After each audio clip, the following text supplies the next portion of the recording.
105.9 FM and streaming worldwide on the WMAL app. O'Connor and Company. 6:06, good morning. If you're just tuning in, maybe you pop the television on and you're thinking to yourself, oh no, was there a terrorist attack in Philadelphia? No, the Eagles won the Super Bowl.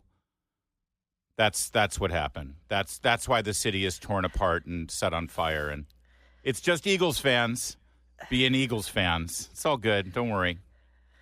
Coming up at 6:35, Curtis Houck, NewsBusters, will join us. 7:05, Joe DeGeneva. 7:35, Tim Burt, who's an expert on advertising, will get his take on the Super Bowl ads. 8:05, Joe Concha will give us his cultural critics perspective on the entire show last night. And at 8:35, Dr. Gleb Sapersky deal with all these federal workers who have to come back to work today. By the way, what a scene. I just saw some images at the Navy Yard where everyone's got to be back to work for the first time. There's a line like all the way down to Nationals Park. Really? Trying to get onto the Navy Yard because, I mean, there's a delay at the security gate, of course. I'm guessing not everybody's credentials are back up to speed. Apparently, there aren't enough parking spaces for everybody. It's like it's like, oh, my gosh, federal workers are back today. We weren't prepared for this. It's wow.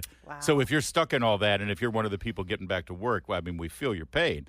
We're going to be talking about that a little later. It's Larry O'Connor with Julie Gunlock. We're at work today. We are. Yeah.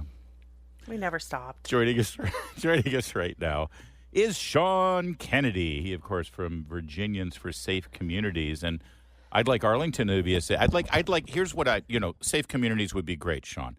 How about this? How about we keep girls' locker rooms at a school, a public school, safe from repeat sex offenders from exposing themselves? But apparently, Steve Descano has other ideas about this. This is unbelievable. Your offer is accepted. I will agree with you. That sounds those terms are reasonable. Yeah. But unfortunately, that is not the status quo, at least in Northern Virginia, with both Arlington and Fairfax embracing their own version of the trust policy. But it is, I trust you. You're not a pedophile, even though you look like Buffalo Bill from Silence of the Lambs. Yes. You are definitely, surely 100% a woman. And I will take your poorly made fake ID at face value. And by the way, this is what's so important about this is that these are ID checks. And this individual, Richard Kenneth Cox, who keeps appearing in women's and girls' locker rooms across Arlington and Fairfax, he's been at, I think, 4 different pools that are public in Arlington, 2 different Planet Fitnesses, and 2 different county rec centers in Fairfax County. So that's 8 total separate locations. And we know for a fact dozens of incidents because in Arlington it's been going on for 5 months, and in Fairfax it went on for at least 7 to 8 months from the spring of 2024 until November 2024 in Fairfax. And we know it started in September in Arlington, but we're hearing reports that it was at least 5 months before that, before anyone actually complained. That's how cowed people are, by the way, in Northern Virginia, is that it took them 5 months to complain. Our mutual friend, Lindsay Feifel, was actually appeared in Nick the Knox reporting on this on Friday. And Lindsay, of all people, who we all know is very outspoken, just basically put her head down and went to a different bathroom instead of saying something. Yeah, in fact, we've got that moment. For those of you, Lindsay is a friend of the program and has actually sat in here sometimes as co-host. Take a listen. I would just leave the gym when I was pregnant because I was so uncomfortable around him. Lindsay is a mother of 2 young girls, and she said she canceled her gym membership last year when she learned 58-year-old Richard Cox was using the women's locker room at Planet Fitness on Lee Highway in Fairfax County, which is right next to a Jolly Ollie indoor playground for kids. I canceled it and then never went back after that. But before she canceled her membership, she says she and other women tried making it work. And so we actually walked out of the gym and used the restroom at Aldi together because we felt so uncomfortable that we couldn't even use our own gym locker room. Planet Fitness's policy says transgender people may use Planet Fitness locker room facilities, bathrooms, and showers based on their self-reported gender identity. According to court documents, Cox identifies as transgender. Cox is also a registered sex offender. He's a registered sex offender. And by the way, and this pattern of behavior that you just painted for us, Sean, he's bouncing from facility to facility. He goes to multiple Planet Fitnesses, multiple school locker rooms. What, is he a health nut? No. When you see him, trust me, he's not that in shape. He's clearly stalking. He's clearly sort of going to multiple locations. Predator. He's a predator. He's a predator. So what Steve Descano did there, he was arrested for indecent exposure and for exposing himself, but Steve Descano decided not to press charges. Did they give a reason why? So what occurred was this incident where he came to a Planet Fitness. There was an arrest for indecent exposure. He went to court in July of last year. So I think it was the 24th of July. The Commonwealth, which is the prosecutors, showed up, to the best of my knowledge from my court sources, that they came to court and they requested what's called a continuance, which is a delay. We'd like to have another hearing. Mm-hmm. The reason they requested that delay is important. The complaining victim was out of the country. They were on a trip. It was vacation. It was summer. A continuance is a normal procedure for the prosecution to ask for. But just to demonstrate that they, were either half-hearted in their request to the judge, or the judge, for whatever reason, was hostile to the entire premise, the judge dismissed the case and said, fine, you can bring it back when your victim comes here, but I'm not going to delay this case. It's called dismissal without prejudice. So it came from the judge, but the Commonwealth asked for a delay. But then the Commonwealth indicated, well, if you're going to dismiss, we're not going to pursue. And their excuse that they're giving Nick Minock is ridiculous on face, and you should be afraid in Fairfax County. Steve Descano said, if you defend yourself pro se in a misdemeanor, pro se means defend yourself. You have no lawyer. He is not going to prosecute you. We do not prosecute those cases. So in other words, getting a get-out-of-jail-free card is don't get a lawyer.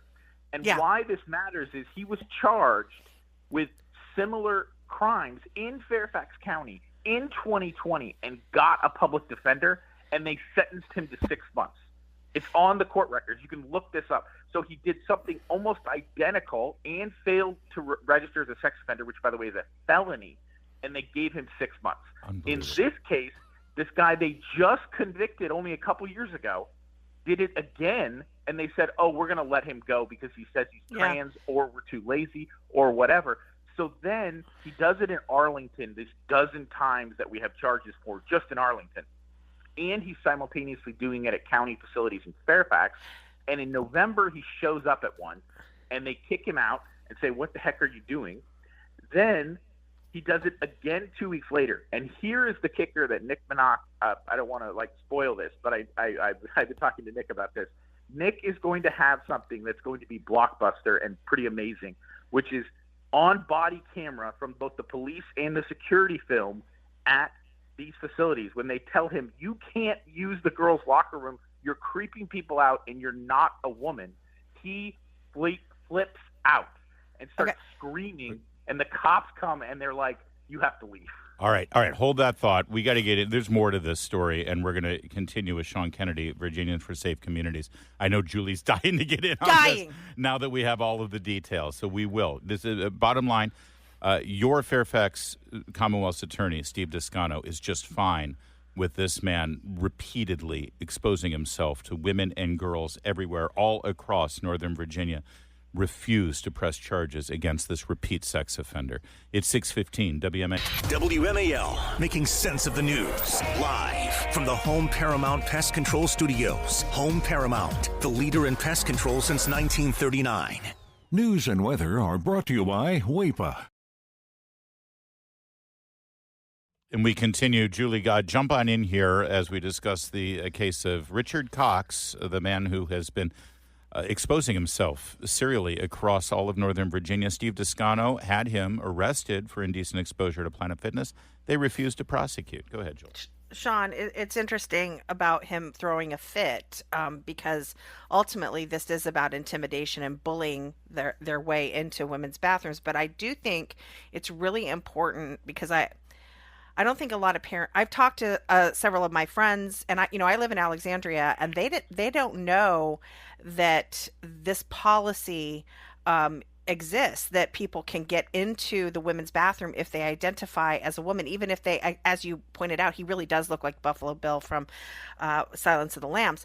But this is my question, or really what I want you to talk about. This goes beyond Fairfax. This is sort of a Northern Virginia thing, and in a lot of these very liberal school districts, they've been building new schools and they put pools in these schools. And then the basically when school is out, although there's still students, for sports teams and other things using the locker rooms, they turn into community centers.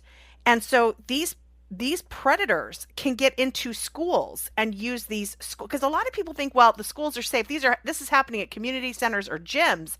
No, it's happening at schools too, because again, these schools, it happened at that one school in Arlington and with him, and also in Alexandria, they have school pools where again, regular residents can get into those locker rooms.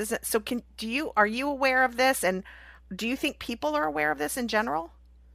I think it's unclear to people that, this was at a school. He did not come during school hours, but anyone who's ever, attended a school or had a child at a school, most people, they know that after school, the students at the school are still often on campus for other extracurricular facilities.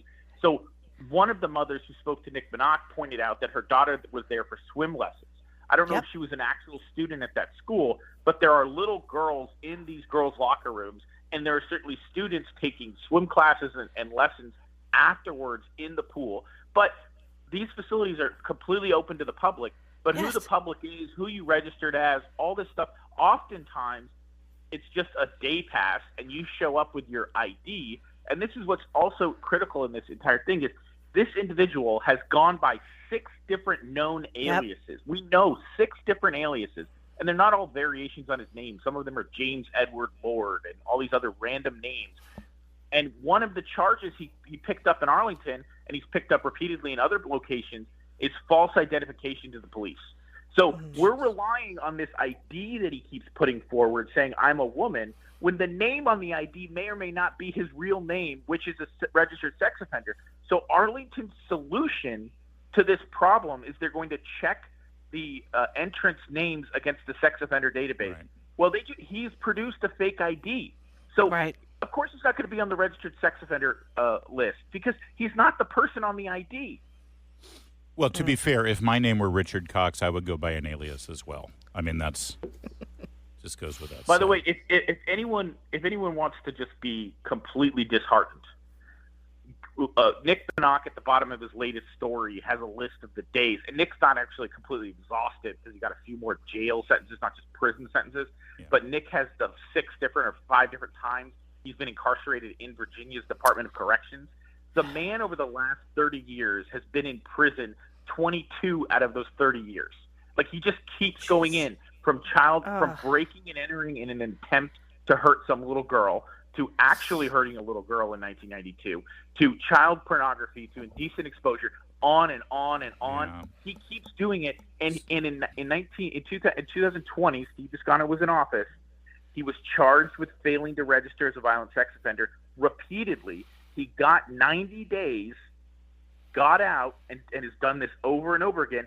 And nobody is putting a stop to it. And now they're letting him use the flavor of the day, which is, transgender rights, to get away from doing something. This is crazy that they wouldn't throw the book at him. He is not the average, person. One of the things he did that shows intent that I think is so many people kind of washed over if they read this and it just pop out at you is in one of the incidents, the mother said he was wearing a towel, except for it was on his face. He was literally sitting on a bench covering his face while sitting there otherwise exposed. That's entirely intent. He was being the predator he is, and people are acting like, I can't say anything because he has an ID that says he's a female. We live in an insane area. Oh, my God. By the way, it should be noted that yesterday Lieutenant Governor Winsome Sears, who is running for governor of Virginia, she took to social media and was quite outspoken about how disgusted she was by this and how unacceptable it is. Predators should be sitting in a cell, unable to hurt any more innocent young women. Instead, Steve Descano and the Democrats allow these predators to roam our streets. It's beyond time for Descano to go. I haven't heard any other elected officials from Northern Virginia, people who actually have direct control over this. I haven't heard from the Fairfax County school board, let alone county supervisors. And also, well, I'll correct you there. Pat Harity has been outspoken at this. Pat Harity is the one Republican. The victim's family. Yes, and Pat is running for lieutenant governor, so I'll give props there. Pat is on top of this. Where's Abigail Spanberger on this? Yeah. She wants to be governor. I think that she should. Is she going to oppose her Democrat Steve Descano? Is she going to oppose human rights campaign who pushes for these kind of laws and policies to allow sex predators to roam free under the guise of transgender rights? Where is Abigail Spanberger? Where's her leadership? And one of the interesting things you saw that the New York Times reported that something like 10% of all federal female inmates are identified as transgender. They don't identify as men. Well, 10%. It's 1,500 of the federal inmates in the Bureau of Prisons, according to the New York Times last week. 1,500 of the roughly 15,000 are actually transgender women. Sean Kennedy. That is, yeah. We got to leave it there. Virginians for Safe Communities. We appreciate you joining us. And as soon as Abigail Spanberger decides to say anything about this burning issue in Northern Virginia, we'd love to let you know about it. But right now, radio side, she's just out there raising more money and running against Trump. You know, that's her plan. Let's see how that works out. Just ask Terry McAuliffe, 623. Did you know that you can sell your home guaranteed? Hi, it's Larry. What sets Debbie, Sarah, and Reynolds Empower Home Team with Keller Williams apart from other realtors is that they know how to sell your home fast and for the most money. They do this through their proprietary marketing system and home seller programs. They're so confident in this that if your home doesn't sell, Debbie and Sarah will buy it at a price agreeable to you. That's their guarantee. Reynolds Empower Home Team has over 16,711 pre-screened qualified buyers in waiting. More buyers equals more offers.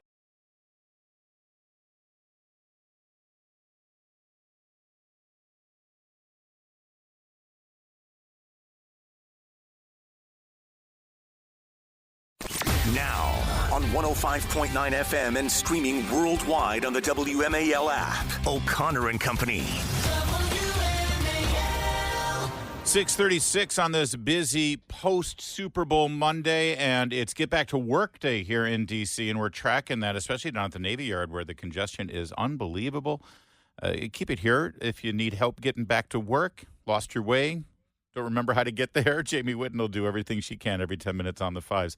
Also at 7:05, Joe DeGeneva. 7:35, Tim Burton, expert on advertisements on the Super Bowl ads. 8:05, Joe Concha will give us his critique of the show. And then at 8:35, Dr. Gleb Sipersky has an idea about some hybrid work-from-home solutions, perhaps, for federal workers. We'll get to all of that. It's Larry O'Connor with Julie Gunlock. Good morning, Julie. Good morning.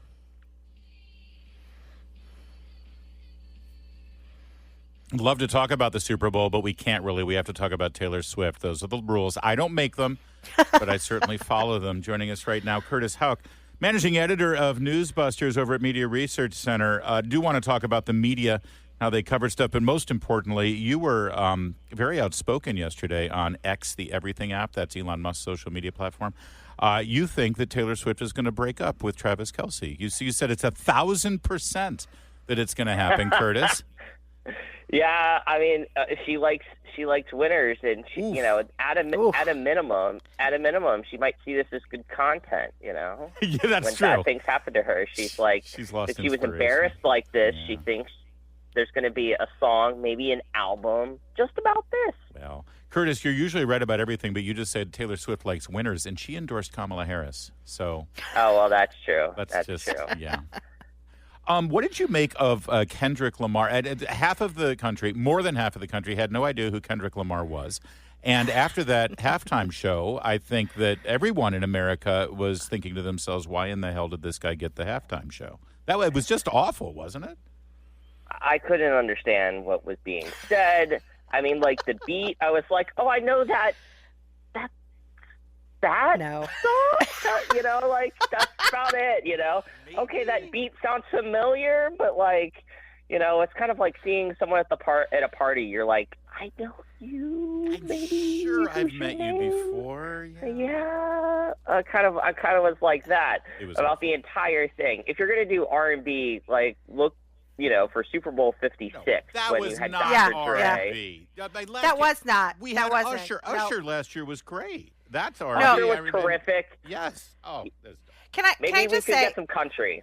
Curtis is like 100 years younger than me, and I'm so glad to hear that he also couldn't understand, because I was convinced it was an age thing, and I was just an old lady. So I appreciate that. But I'm with you though. I felt the entire halftime show, it was like that scene in Jerry Maguire where he's trying to find a radio station he can sing along to, because I was sort of on the edge of like, yeah, I reckon. No, I don't. What is this? Anyway, so that's perfect analysis. Do you think that most people agree that I've seen some reviews. Some people are like, it was the worst halftime show ever. Yeah. But overall, do you think that'll go down as the worst or one of the worst? I mean, it's hard to top, top, no pun intended, the Janet Jackson, Justin Timberlake situation. I thought that was the best. You were just hoping for some flesh, weren't you, Curtis? That's nice. That's nice. Well, there's Serena Williams, out of nowhere, going crazy on Dre. That's again, that's why I totally missed that. And then I just had to look and saw someone pointed that out on X. I was just so in a state of confusion. Well, I was like that Muppet gif where you're like, oh. Yeah. Well, to be fair, Patrick Mahomes was in that same state of confusion the entire game too. So I guess it's appropriate. True. What did you make of the Brett Baer interview with Donald Trump? I was watching it, and I'm like, oh, my God, this is really heavily edited. I was afraid we were going to have a 60-minute situation. And then Brett said, to see the entire interview, tune into Special Report on Monday. I was like, oh, okay, at least they're copping to the fact that it was edited. But it was a pretty good package, I thought. Yeah, the Bulwark losers, Sam Stein and co. were making jokes about that, raising hell. And you're just like... You're like, what? Who cares? Guys, Brett was going to be very clear about this, so just calm down. This is not some sort of FCC violation. Brendan Carr's not going to come after them. But no, on the substance, I thought it was great. It was just so refreshing to see a president do this again. Brian Stelter had a thread complaining about how this was proof that Trump is everywhere. He's anywhere and everywhere, ever present in our lives. Whereas, yes, somehow he and his friends were just totally fine with Joe Biden being unseen, unmentioned. You could watch Good Morning America, CBS Mornings, and the Today Show some days, like I do every day, and Joe Biden's name wouldn't be mentioned. He's just not there. The President of the United States, most powerful man in the world, just completely just unknown. He's not present. He's not involved. Yeah. Not seen or heard. So I think it was just so refreshing to have that again, to pull that up, look at that, and critique that again. And for Brian Stelter to complain about a president being, omnipresent wherever you look, did he sleep through the Obama presidency? I mean, you literally...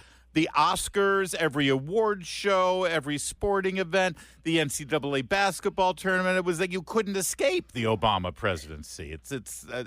You go to the grocery store, Larry, at the checkout line, and there was at least one or two magazines of, if it wasn't Barack, it was Michelle. Right. Or the whole family. If it wasn't Michelle, it was with the whole kids and all that stuff. It was just like, oh.